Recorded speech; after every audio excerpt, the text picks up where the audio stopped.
நரகாக்கினை. சர்ப்பங்களே, விரியன் பாம்பு குட்டிகளே, நரகாக்கினைக்கு எப்படி தப்பித்துக் கொள்வீர்கள்? இயேசு கிறிஸ்துவின் வாயில் இருந்து பொதுவாக நலமான வார்த்தைகளும் கிருபையான வார்த்தைகளும் ஆசீர்வாதமான வார்த்தைகளுமே வரும். ஆனால் இங்கோ அவர் சாபமான வார்த்தைகளை பேசுகிறார். சர்ப்பங்களே, விரியன் பாம்பு குட்டிகளே, நரக ஆக்கினைக்கு எப்படி தப்பித்துக் கொள்வீர்கள் என்று கோபத்தோடு கேட்கிறார். இயேசு கிறிஸ்துவால் அன்பாகவும் பேச முடியும், கோபமாகவும் பேச முடியும். அவர் உள்ளத்தில் ஒன்றை நினைத்து வெளியில் வேறொன்றை பேசுகிறவர் அல்ல. வேதபாரகரையும் பரிசேயரையும் சர்ப்பங்களே என்று இயேசு கிறிஸ்து அழைக்கிறார். வெளி தோற்றத்திற்கு பரிசேயரும் வேதபாரகரும் மனுஷராக இருந்தாலும் அவர்களுடைய இருதயமோ சர்ப்பத்தை போல வஞ்சனை உள்ளதாக இருக்கிறது.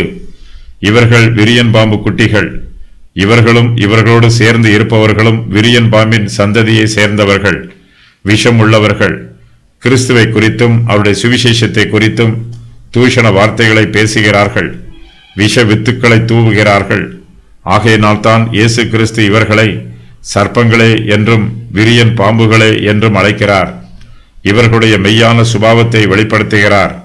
பெருமையுள்ள இவர்களை சர்ப்பத்திற்கு ஒப்பாகி தாழ்த்துகிறார். நரக ஆக்கினைக்கு எப்படி தப்பித்துக் கொள்வீர்கள் என்று இயேசு கிறிஸ்து அவர்களுடைய அழிவை பற்றி கூறுகிறார். இயேசு கிறிஸ்து நரகத்தை பற்றியும் நரக ஆக்கினையை பற்றியும் பிரசங்கித்திருக்கிறார். இயேசு கிறிஸ்துவுக்கு முன்பு தீர்க்கதரிசிகளில் பலர் நரக ஆக்கினையை குறித்து எச்சரித்திருக்கிறார்கள். இவை எல்லாவற்றையும் விட இயேசு கிறிஸ்துவின் வாயில் இருந்து புறப்பட்டு வருகிற இந்த எச்சரிப்பின் சத்தம் அதிக வல்லமை உள்ளது, மிகவும் பயங்கரமானது. ஏனெனில் இயேசு கிறிஸ்துவே மனுஷரை நியாயம் தீர்க்கிற நியாயாதிபதியாக இருக்கிறார். ஒருவரை மரணத்திற்கும் நரகாக்கினைக்கும் உட்படுத்தும் திறவுகோல் இயேசு கிறிஸ்துவின் கரங்களில் உள்ளது. இந்த நரகாக்கினையில் இருந்து தப்பித்துக் கொள்ள வேண்டுமென்றால் நாம் இயேசு கிறிஸ்துவை விசுவாசித்து மனம் திரும்பி ரட்சிக்கப்பட வேண்டும்.